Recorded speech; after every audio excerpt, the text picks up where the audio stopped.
What started as a blog post that was CC. lightly poking fun at a silly song made by a seventh grader turned dangerous when a group of internet scum orchestrated an attack known as Operation Black Friday. The hackers doxed Rebecca, releasing her home address, parents' work addresses, and the information for the middle school she attended, along with a copy of its Wait a minute, she was only in 7th grade when she made this song? Why did I think she was like 18? calendar and a map of the campus, knowing exactly where she will be and when. The plan posted to 4chan's B-board read, here are some simple orders. 12 p.m. EST, start calling the school with all of the numbers and tardy bull. Fax as many nudes of anything, girl horse for example, and put Rebecca's name on it. At 1 p.m. EST, DDoS Arc Music Factory. At 3 p.m. EST, start requesting her Sorry Excuse for music on the radio. As if her life being in danger wasn't hard enough on the young girl, Rebecca Black's song Friday was the catalyst of relentless cyberbullying. The hate on that song was crazy. Briefly became the #1 most disliked YouTube video of all time, until and Baby was came widely along. regarded as the worst song and video ever made. This is the story of how the entire internet attacked a 7th grade girl and how she ultimately got her redemption. 13-year-old Rebecca Black was initially inspired by her classmate Alana Lee, who released a song and professional music video called Butterflies. Now, Rebecca had been singing and dancing in school talent shows. Did the school just harbored a bunch of talented, famous kids? What's going on? In musicals since she was a toddler. Therefore, the idea of making a music video sounded like a fun new experience. Becca went home and asked her mom if she could make one like her classmate. So they reached out to the company who produced the Butterflies video, Arc Music Factory. Arc Music was owned and operated by Patrice Wilson, who would ultimately create the viral song that turned Rebecca's life upside down, making terrible pop songs for little. Oh, brother. No, brother. Never trust a man. Girls was not Patrice's first choice as a career path. He started a record label, but didn't have money to... you never trust a man with sideburns like this, bro. Golly, bro. How do you have icicle sideburns all the way down, bro? You realize that icicle sideburns are for people who can't grow beards and for children?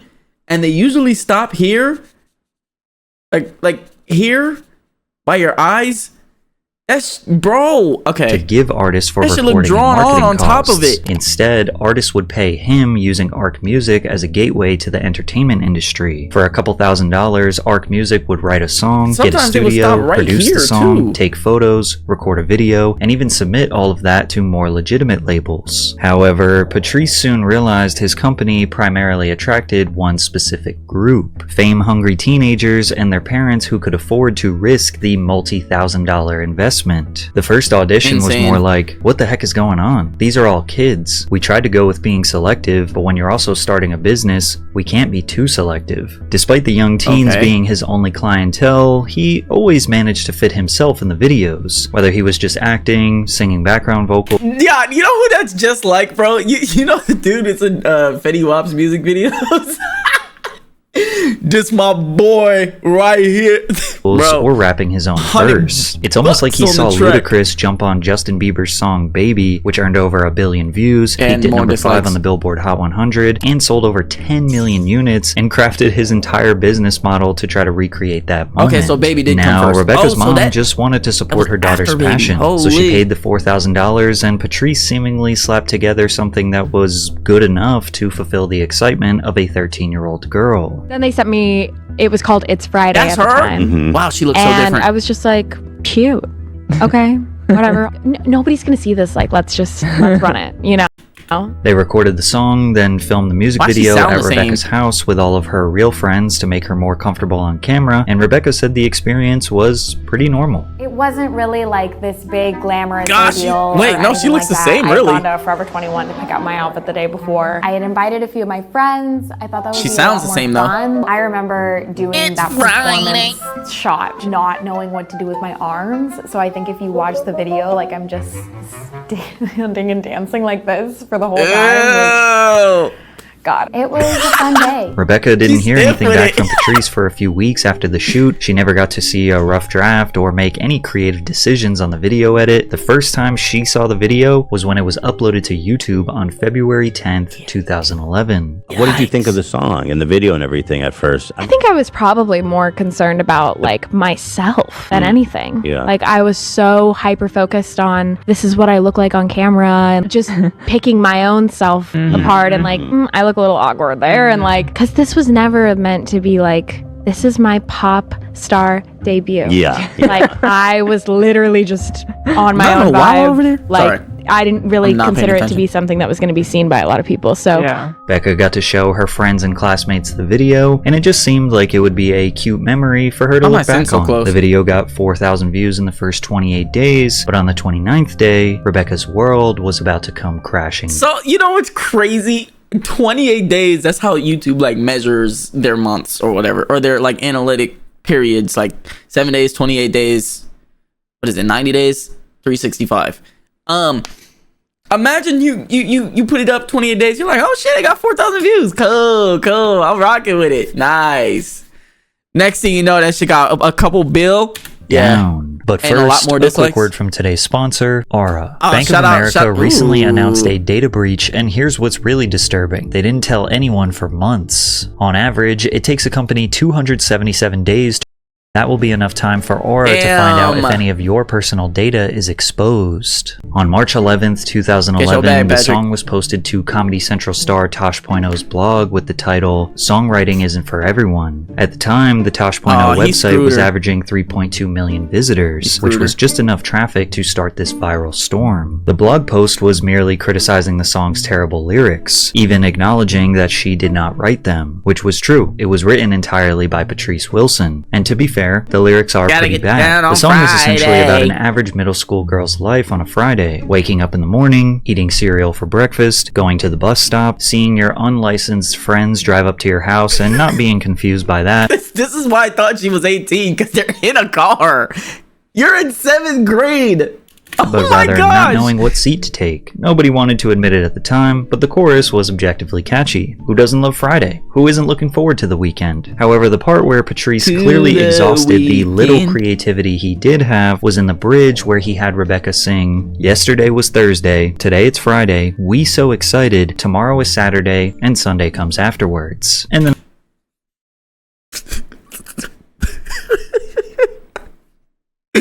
bro is just naming the days of the week. Fucking nah, bro. Of course, he had to jump in to have his ludicrous moment. The Tosh blog poking fun at the lyrics was more than fair criticism. Others would not be so gracious, beginning to share some of the most hateful, vitriolic opinions about the young girl. There seemed to be a particular trend of telling her, please die. I don't care if it's Monday, Tuesday, Wednesday, Thursday, Friday, Saturday, or Sunday, just die. You didn't have to put all of that. How about you just die? Doesn't matter if you're happy. Go die or something. You're not talented or good, and it's a barb. Yikes. Oh my god. Barbs never beat those allegations. I'm not gonna say nothing though, because I don't want no barbs in my chat or in my comments. I swear you made the worst song I've ever heard in history. Please just wow, okay, no way. Likes hello goodbye and Panic at the Disco. Die, bitch. No one likes you. Holy shit. I hate you. Please. Wow. Her to die. Go die 4 days after the hey, my nigga. The young girl. There seemed to be a particular trend of telling her this comment right here. Go die in a hole, bitch. That already negates your whole comment because you can't fucking spell. Get the fuck out of here. 4 days after the Tosh blog post, the official video for Friday had 7 million views. Stories on thousands of websites and blogs, most of them sporting negative headlines such as, why do we hate Rebecca Black? Rebecca Black's bizarrely bad video, and many claiming it to be the worst video or song of all time. It's just a bad song. At that point, if you typed in worst song ever on YouTube, her video would be the first I mean, I'm pretty sure Justin Bieber probably got like, you know, I'm pretty sure Justin Bieber also got hate comments like this when he made Baby. Recommended. A few days after her explosive virality, Rebecca did an interview on the morning news and shared how harsh people were treating her. You're so fat and you'll never be pretty. You suck at singing. I hope you go and I think you should get an eating disorder because that'll make you prettier. Additionally, Rebecca wanted to prove to her haters she could actually sing, since most people were critical of her monotone voice with the auto-tune cranked up high. But they weren't exactly impressed with her acoustic version either. Gotta make my mind up, whiskey cannot take. It's Friday, Friday. Unfortunately for Rebecca, the mainstream coverage just attracted more negative attention, sending the song into the tens of millions of views, most of which were just spamming the dislike button. There were definitely a lot of people just trolling, using her song and likeness as nothing deeper than a meme. Even deaf people said they were grateful they couldn't hear the song. However, you could imagine for a 13-year-old girl, it could often be difficult to tell the difference between harmless trolling and vitriolic bullying, especially with 4chan users doxing her and encouraging people to attack her middle school, or the countless death threats that prompted bro. This is a 13-year-old child sending death threats to a child? Come the fuck on, bro. Investigations. The bullying got so intense that her parents opted for her to be homeschooled, to which, of course, was celebrated as a victory for her online haters. It seemed like everything Rebecca did just amplified the hate. She appeared on The Tonight Show with Jay Leno, where she performed Friday for the first time. She was accused of lip-syncing when the backing track began before she even had the microphone in her hands, which is a totally normal practice for performers, but nobody was giving her the benefit of the doubt. At this point, the fastest way to go viral on YouTube was to simply make fun of or parody Friday. Countless YouTubers, including Nihahiga, Bart Baker, and or parody Friday. Countless YouTubers, including Oh my gosh. This just unlocked so many memories for me. I remember this video, and I especially remember this nigga right here, bro. Bart Baker? Oh my gosh. Baker and Dashi XP made remixes to the song. The Annoying Orange posted a Friday parody that has almost more views than the original. Several TV shows and media outlets poked fun at Black and her viral song. Conan O'Brien had a segment on his show where he made a parody of Friday called Thursday. In a less overtly mocking tone, Fox's Glee performed the cover of Friday in the episode Prom Queen. Just a couple weeks after going viral, her video officially surpassed Justin Bieber's Baby to become the most... It did! Oh my god. Getting more dislikes than Baby is crazy. Disliked video on YouTube. Patrice not only fulfilled his business No. YouTube Rewind has to be the most disliked video, right? But he was able to one-up Bieber and Ludacris. Ironically, many celebrities were the ones who showed support for Rebecca. Shout out Chris. More fun. Pom-poms. Shout out Breeze. Now, honest opinion, Chris Brown. Honest opinion honestly, I'm never a hater. Oh, it was great. I actually liked it. I'm gonna be jamming to it on Friday. Gotta get down. Chris Brown is such a he's a troll though. Did you ever hear him? You ever heard him mocking Trey Songz? Bro, Friday. One of the most shocking supporters was television personality and record executive Simon Cowell, who is a ruthless music critic. Simon advised Rebecca not to listen to anyone over the age of 18. I'm being deadly serious. Whatever she's done has worked. Whether you like her or not, she's the most talked about artist in America right now. Nobody over the age of 18 should understand her or like her, so she should just do it her way. Wow! When Simon is telling you to ignore the haters, yo, that's crazy, bro. That's Lady Gaga spoke out in support of Rebecca. So what do you think about the future of fame through YouTube? I think it's fantastic. I say... Bro, Celebrity Glaze is insane, bro. All she said is, I think it's fantastic, and niggas are clapping, bro. What? She didn't even say anything yet. Rebecca Black is a genius, and anyone that's telling her she's cheesy is full of shit. However, the main criticism that seemed to be widely accepted as fair was the notion that her parents paid for her to be a star. These people must be fame-grubbing, artistically bankrupt, declasse narcissists. It's also tacky. It's so sad. It's so shamefully desperate. Now, there is some nuance to be considered here. It's unfair to say Rebecca was desperate for fame, but since she was a performer since the age of 2, she did like the idea of becoming a star. I just didn't know, like, I was like a fan of YouTube. I was a fan of like Justin Bieber and like all the things happening then. Friday's a gay anthem? When did that happen? For that. Then. Ew, is that Trish? American media glamorizes the celebrity lifestyle. It's not uncommon for a young girl to desire the red carpets. I'm gonna tell y'all something real quick. The first impression I ever got of Trish, this is gonna sound fucking crazy, but it's entirely true. I will never lie to y'all. The first impression I've ever had of Trish was her doing the 100 layers of cum challenge. I swear on my mother. That's the first time I've ever seen her. And I was so disgusted because she didn't use real cum, because why is that on? That would be banned on YouTube. But she used like a liquid, like a lube liquid that was like similar to the same texture as it. And she literally lathered on 100 layers of it on her face. I did not watch the whole thing. I skipped to the end to see if she actually went through with it. But dude, no fucking way. I was like, this girl's disgusting. Bright lights and fans screaming their name. She loved to perform. She loved making music. Then again, she never thought Friday would be seen by anyone. She even recognized Friday was not a good song, but she also did not write it. Other critics wrote, the only thing more horrifying than Rebecca Black's terrible Friday is the sad, easily exploited longing for fame she represents. This is a better critique of the industry as a whole. Rebecca was the product of an untalented record producer who was seemingly desperate for fame. It could be argued that Patrice used Rebecca and others to get his goatee is not even.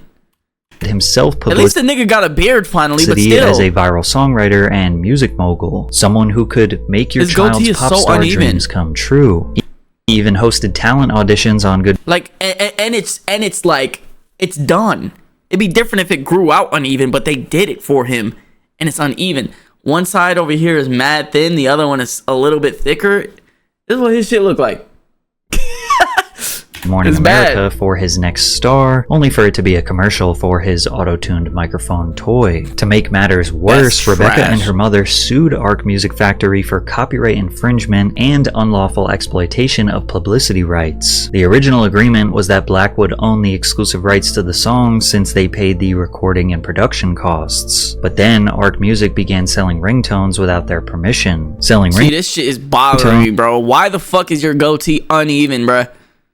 Was a lucrative business in the early 2000s, slightly, but it's bothering me because billions of dollars annually before smartphones and streaming services took over. Friday. Customers paid anywhere from $1 to $4.99 to purchase a single ringtone. Oh my god, I remember these commercials. Since Rebecca was meant to own the rights to the song, all of the profits should have been going to her, used to show but they while I was weren't. watching, According like, to an assessment made by Billboard, the shit. 13-year-old was netting roughly $24,900 per week from track sales. The sales and streaming data actually launched the song to the number 58 spot on the Billboard Hot 100. Arc Music later even tried to charge $2.99 to watch the music video on YouTube. Patrice and Arc Music were trying to unlawfully snag whatever revenue they could. At this point, Rebecca had the worst introduction to the music industry and fame you could imagine. Most people in her position would crack under the pressure, but she did the opposite. She fought back, first by embracing the memes and making fun of the song herself. Gotta have my bowl, gotta have cereal. Funny or die. That line is about consumerism. I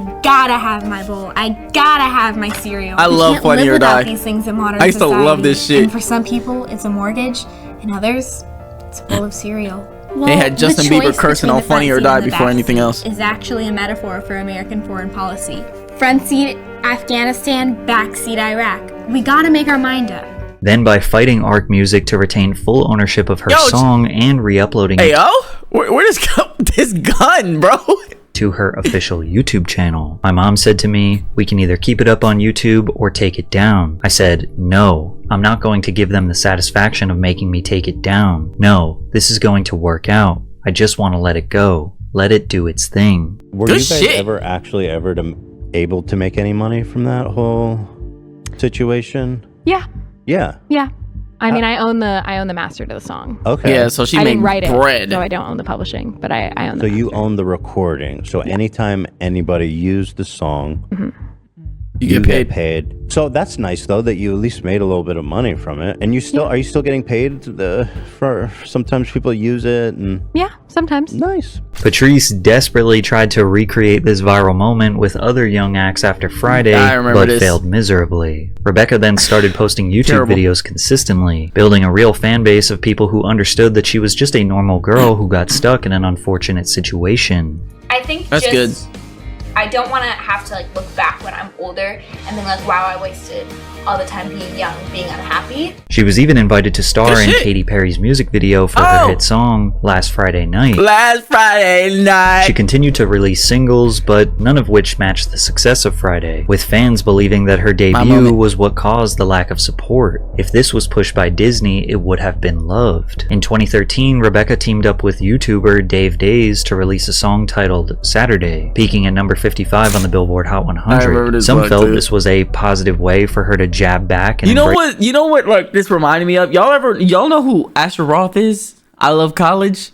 I used to love that song, by the way, but like that music video reminded me of like that. Jokes. However, others looked at this as a mere desperate attempt to gain attention, which resulted in more memes and a resurgence in bullying. And as a result, she finally decided it was time to step away. So there came a point where everybody that I was working with, management, all of that, I let go of all of them, and I just stopped. My parents and I agreed I'm going to go back to high school. Yet again, Rebecca had the foresight to recognize how this was all not going to play out in her favor. People feeling sorry for you is not a good way to build a fan base, nor can you just jam music down people's throats. So instead of continuing to do that, Rebecca. She spent time figuring out how to write her own music and put in the 10,000 hours to discover her inner artist. Just as I started to grow into like adolescent version of me, music became the thing that really changed my life and saved my life in a lot of ways. And that was something that I knew I had to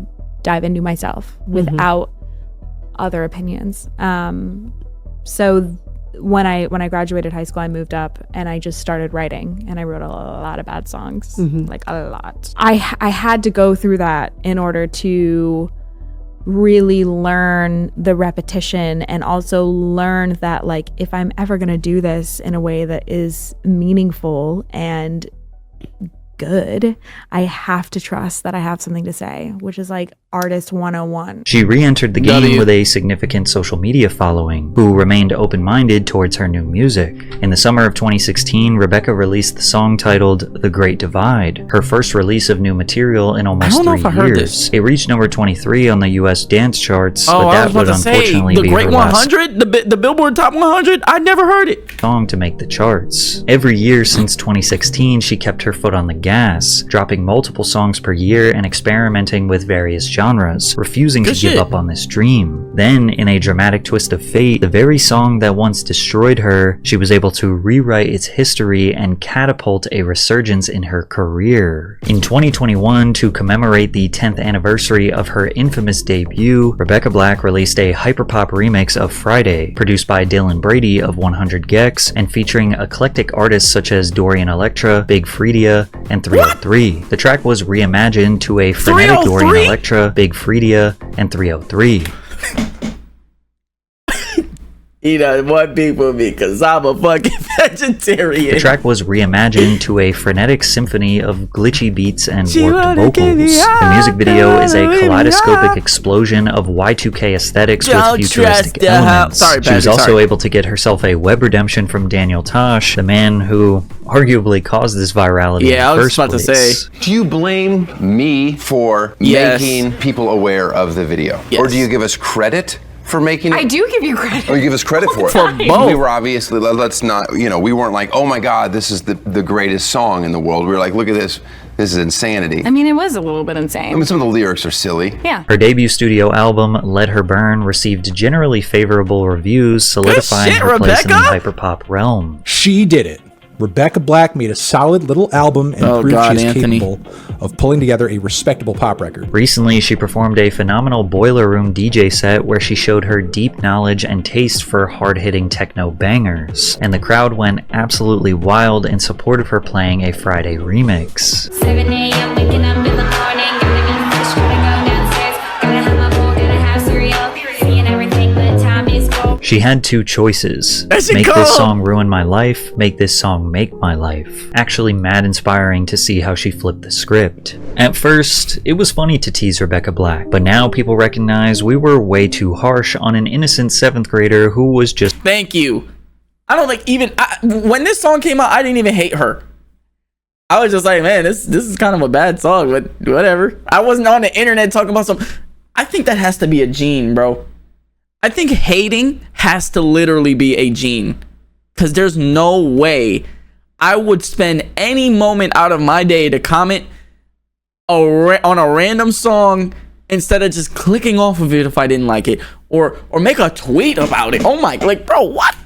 Just trying to have a fun new experience. Friday was always a bad song, and it still is. But Rebecca rewriting her narrative and earning a genuine fan base from her hard work and creative vision could be one of the most respectable redemption arcs in history. I can't lie, she a goat for that one. She is goated for that one. Hey man, I love these patrickcc videos, bro. Every single Monday, y'all know I'm watching these patrickcc videos. Obviously, y'all see it on Tuesday because I put it up on Tuesday. But like, I'm watching them every Monday. You know? But yeah, shout out patrickcc.